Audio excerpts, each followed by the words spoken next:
Matthieu 24, verset 5. C'est la parole du vrai Christ. Je dis bien du vrai Christ que je vais vous donner. La véritable parole du vrai Christ. Il dit. Et non, c'est-à-dire cette parole-là dans Matthieu 24, 5, c'est une parole qui n'a pas été enlevée, qui n'a pas été retranchée. Parce que Dieu n'a pas permis que malgré des civilisations, malgré des milliers d'années, malgré des époques, que cette parole-là puisse venir et qu'on puisse l'expliquer. Là, c'est le vrai Christ qui est venu avant tous les autres. En effet, beaucoup viendront. Écoutez attentivement, ça c'est votre salut, ne jouez pas avec votre salut. Beaucoup, en effet, beaucoup viendront. Viendront, c'est dans le futur. Remarquez que c'est dans le futur. Beaucoup viendront dans le futur. Sous mon nom. Diront, 2 points. C'est moi qui suis le Messie, virgule. Et non, c'est moi qui suis Jésus. C'est moi qui suis le Messie. Et ils tromperont beaucoup de gens. Le mystère, c'est quoi? C'est que le vrai Christ est venu avant Osiris. Le vrai Christ est venu avant Dionysos. Le vrai Christ est venu avant Attis, avant Tammuz, avant Krishna, avant Bouddha, avant même votre Jésus-Christ. Le vrai Christ est venu, le vrai premier-né est venu, avant tous les messies là. Et les paroles de sa bouche sont en train de sortir, il le dit ici là, dans Matthieu 24, verset 5. En effet, beaucoup viendront, c'est dans le futur. Sous mon nom diront, c'est moi qui suis le Messie. Et ils séduiront beaucoup de gens, ils tromperont beaucoup de gens. Avant le Christ, je dis bien avant le vrai Christ, il n'y a eu aucun Christ avant lui. Avant le vrai premier-né que le Père a véritablement envoyé, bien avant, l'histoire du vrai Christ ne date pas de 2000 ans. Ça date plus de 10 000 ans. Je dis même plus de 10 000 ans. Vous allez me dire, mais que je suis en train de devenir fou. Je vais vous le démontrer. L'histoire du vrai Christ date plus de 10 000 ans. Les archéologues vous ont trompé. Les biblistes vous ont trompé, ils ont trafiqué l'histoire. Puisque l'histoire d'Osiris remonte. Osiris qui est aussi roi des rois, sauveur, tout ça là, a été écrit 5000 ans avant le christianisme. Or, Christ dit ici là, que beaucoup viendront sous son nom en tant que Messie. Donc l'histoire de Christ remonte plus de 5000 ans. En tout cas, le vrai Christ date plus de 10 000 ans. Et ça, on va vous le démontrer. Bon. Avant le vrai Christ qui est apparu sur la terre, il n'y a eu aucun Christ avant lui. C'est pour ça que maintenant, certaines personnes vont prendre Jean chapitre 10 au verset 8 qui dit: tous ceux qui sont venus avant moi sont des voleurs et des brigands. Mais les brebis ne les ont pas écoutés. En fait, la révélation, c'est quoi ici là?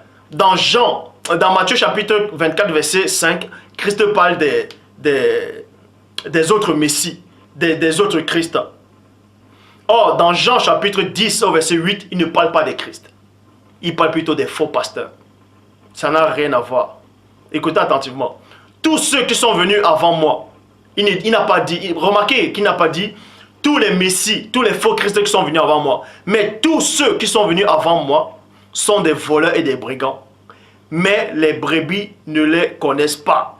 Pour ça, on va dans Jérémie chapitre 23 au verset 1. Malheur aux pasteurs qui détruisent et dispersent le troupeau de mon pâturage, dit le Seigneur. Donc Christ s'adressait uniquement aux faux pasteurs, c'est-à-dire aux pasteurs qui sont venus avant lui, et non aux messies. Christ a plutôt prophétisé en disant qu'il y aura des faux messies qui viendront sous son nom, prendre exactement son histoire. Vous voyez?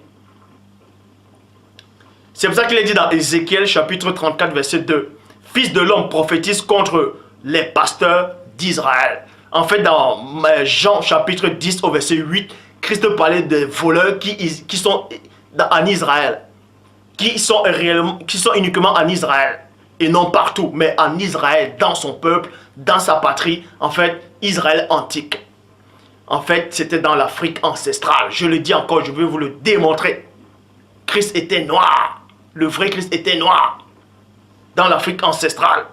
Or, dans Matthieu 24, 5, il ne parlait pas uniquement de ceux d'Israël, il parlait maintenant de toutes les civilisations. C'est pour ça qu'il a dit plusieurs, dans toutes les civilisations, parce qu'il avait déjà vu ce qui allait arriver.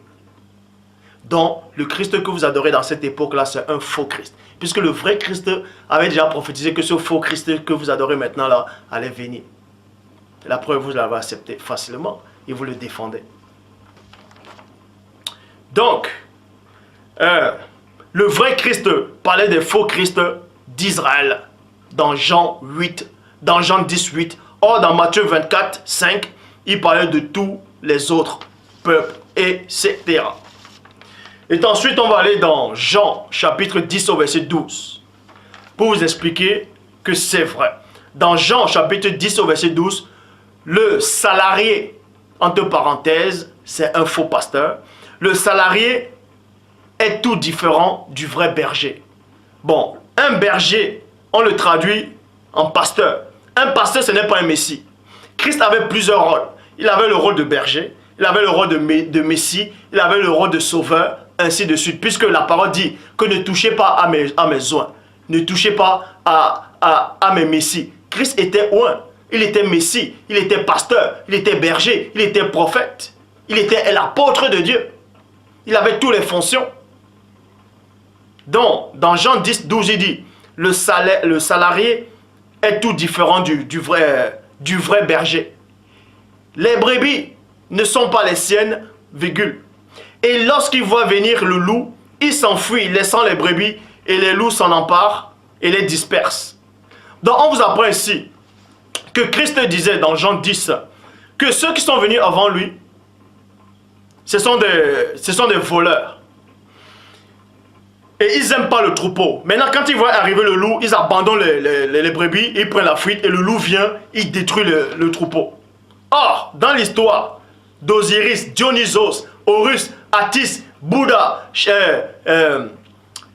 Antonis, Tammuz, Bacchus, Krishna, Bouddha, dans leur histoire, ils n'ont pas pris la fuite, puisque selon l'histoire, ils sont morts pour les disciples. Donc Christ ne parlait pas d'eux ici là dans Jean 10, ou plutôt dans Matthieu 24, il parlait d'eux.